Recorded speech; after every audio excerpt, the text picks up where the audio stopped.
आज आपण Newton's universal law of gravitation शिकणार आहोत. तर फोर्स ऑफ ग्रॅव्हिटेशन हे सर आयझॅक न्यूटन यांनी पहिल्यांदा फाइंड आउट केले. तर त्याच ग्रॅव्हिटेशनवर त्यांनी एक युनिव्हर्सल लॉ तयार केला. तर तो युनिव्हर्सल लॉ काय म्हणतो ते आज आपण आधी बघणार, मग त्याचं पूर्णपणे एक्सप्लेनेशन करणार. काय म्हणतात ते? Every object in the universe attract every अनादर ऑब्जेक्ट विथ अ फोर्स.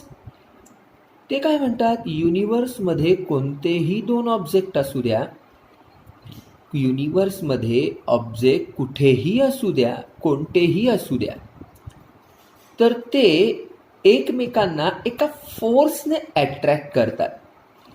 पण तो फोर्स किती आणि कशावर डिपेंड आहे? तर this force is directly proportional to the product of their masses and inversely proportion to the square of distance between them. म्हणजे काय? तर बघा, तर सपोज ए आणि बी हे दोन ऑब्जेक्ट आहे. एचं मास m1, बीचं मास m2. एचं मास m1, बीचं मास m2. तर दोघांमध्ये एक फोर्स ऑफ अट्रॅक्शन आहे, ज्याला आपण F म्हटलं. तर लॉ काय म्हणतो?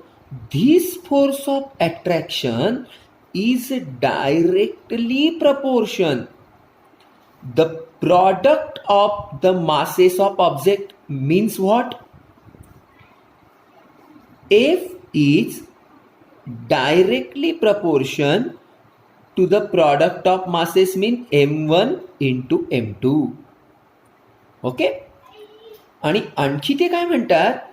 This force of attraction is inversely proportion to the square of distance between two objects. Means F is inversely proportion to the square. That square, R is the distance between two objects. R is the distance between two objects, the square of the distance between them. Law काय आहे? The force of attraction between the two objects is directly proportion to the product of the masses of the object, and this force of attraction is inversely proportion to the square of the distance between them, and combinedly we can write force of attraction between the two objects is directly proportion to the product of the masses of two objects and inversely proportion to the square of the distance between them. Law काय म्हटलात? परत एकदा आपण statement कडे येऊ. Every object in the universe attract every other object with a force. This force is directly proportion to the product of their masses, directly proportion to the product of their masses, and inversely proportion to the square of the distance between them. You can take a screenshot of the law. Every object in the universe attract every other object with a force. म्हणजे दोन object युनिवर्समध्ये कुठेही असू द्या, त्यांच्यामध्ये एक force of attraction आहे, ते that is आपण m लिहिलेलंच आहे.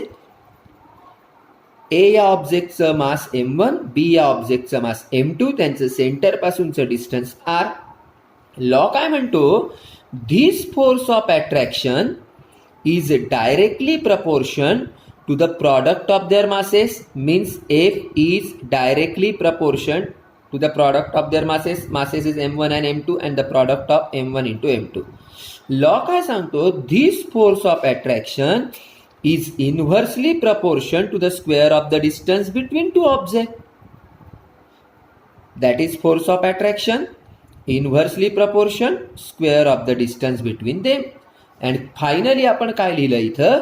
F is directly proportion to the product of their masses and inversely proportion to the square of the distance between them. मग आता आपण काय करणार, आपल्याला लॉ तर मिळाला, F is directly proportion, F is directly proportion, आपल्याला लॉ मिळाला F is directly proportion काय, F is directly proportion the product of the masses and inversely proportion to the square of the distance between them. तुम्ही R ऐवजी D पण लिहू शकतात. आणि मग आपल्याला हे साइन काढायचं असेल तर आपल्याला एक कॉन्स्टंट घ्यावा लागेल.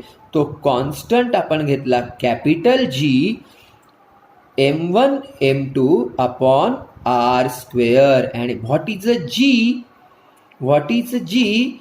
G is the universal, G is the universal gravitational constant. आणि value of G is equal to, value of G is equal to 6.673 into 10 raised to minus 11, 6.673 into 10 raised to minus 11 Newton meter square per kilogram square. That is the unit of G. Law कळाला मित्रांनो? Dear students, law काय सांगतोय आपल्याला न्यूटनचा, विश्वात युनिवर्समध्ये दोन object कुठेही असू द्या त्यांच्यामध्ये एक फोर्स ऑफ अट्रॅक्शन आहेच. ते फोर्स ऑफ अट्रॅक्शन काय आहे, किती आहे, ती is directly proportion to the product of their masses and inversely proportion to the square of the distance between them. F is directly proportion to the product of the masses of two objects and inversely proportion to the square of the distance between them. Sign काढण्यासाठी आपण वापरला G आणि G is the universal gravitational constant, that is G is equal to 6.673 into 10 raised to minus 11 Newton meter square per kilogram square. मग आता तुम्ही म्हणाल की sir हे युनिट कसं आलं, that is a derived unit, जे आपण डिराइव्ह केलेलं आहे. तुम्ही नोट्स काढू शकतात वही पेन जवळ घेऊन.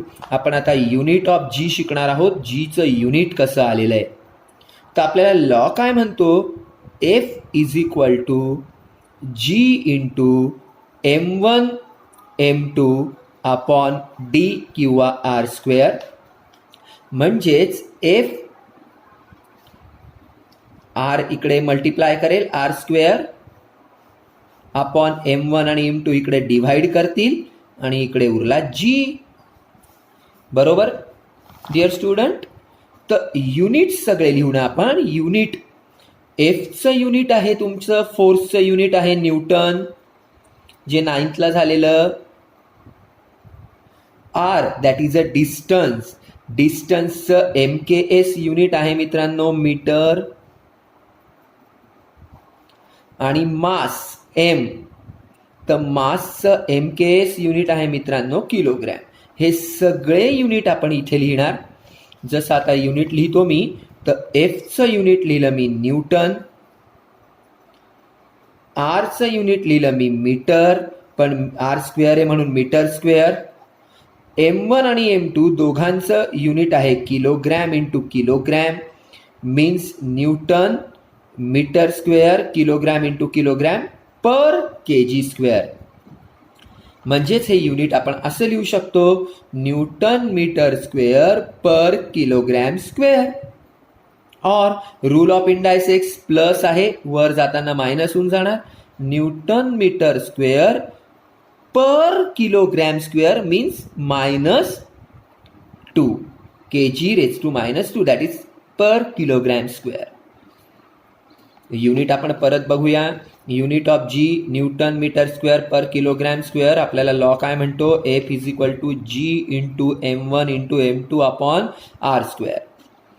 दॅट F आर स्क्वेअर इकडे मल्टिप्लाय करेल, M1 M2 इकडे डिव्हाइड करेल. जी युनिट, एफचं युनिट न्यूटन, आरचं युनिट मीटर, एमचं unit kilogram.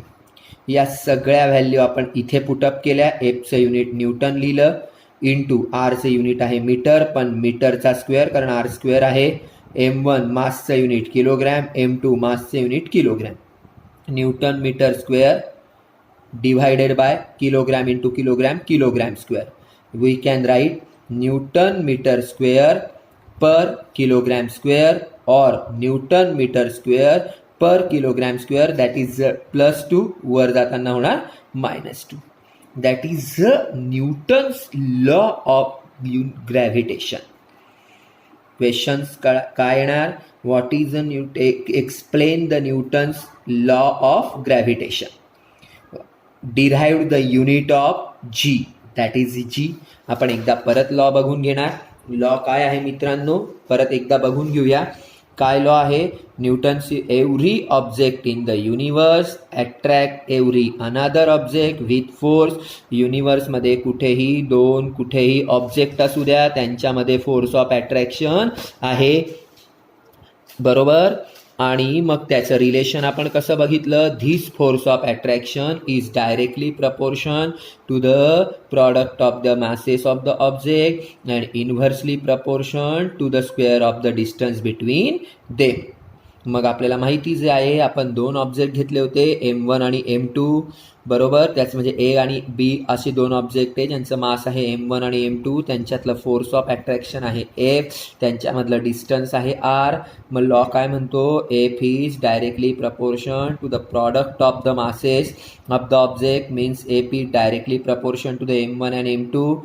F is inversely proportion to the square of the distance between 2 objects. F is inversely proportion to the square of the distance between 2 objects.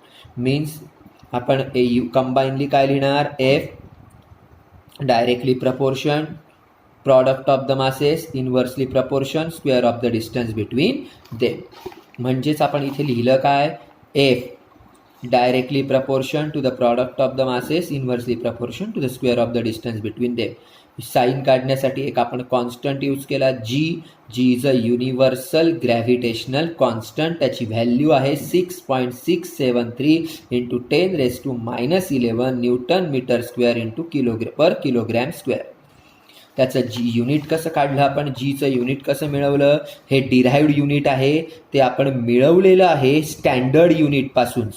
Standard युनिटपासून आपण ते या प्रकारे मिळवलं, म्हणून हे derived unit आहे. DERIVED, derived unit, कारण ते आपण स्टँडर्ड युनिटपासून मिळवलेलं आहे जे 11th आहे.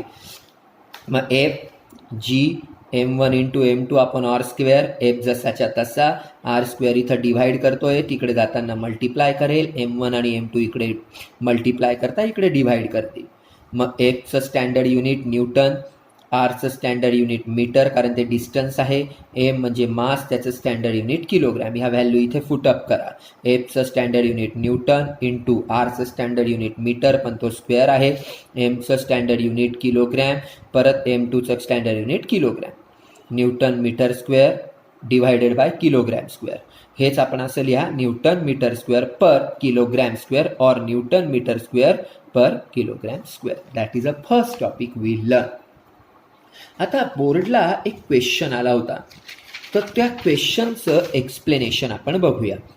आता बोर्डला एक क्वेश्चन आला होता, सपोज हे 2 ऑब्जेक्ट आहेत, याचं मास M1 आहे, याचं मास M2 आहे आणि त्यांच्यातलं जे डिस्टन्स आहे तर ते R आहे. तर यांच्यातला फोर्स ऑफ अट्रॅक्शन किती हे त्यांनी विचारलेलं. आणि आणखी एक त्यांनी दिलं होतं की एक M1 म्हणजे एक ऑब्जेक्ट आहे ज्याचं मास M1 आहे आणि एक ऑब्जेक्ट आहे ज्याचं मास M2 आहे आणि त्यांच्यातलं जे डिस्टन्स आहे आता 2R आहे. मग त्याच्यातलं फोर्स ऑफ अट्रॅक्शन किती हे आपल्याला विचारलेलं आहे. मग याच्यातलं फोर्स ऑफ अट्रॅक्शन किती येणार? F is equal to G into M1 M2 upon R square. Easy. मग याच्यात काय येणार? F is equal to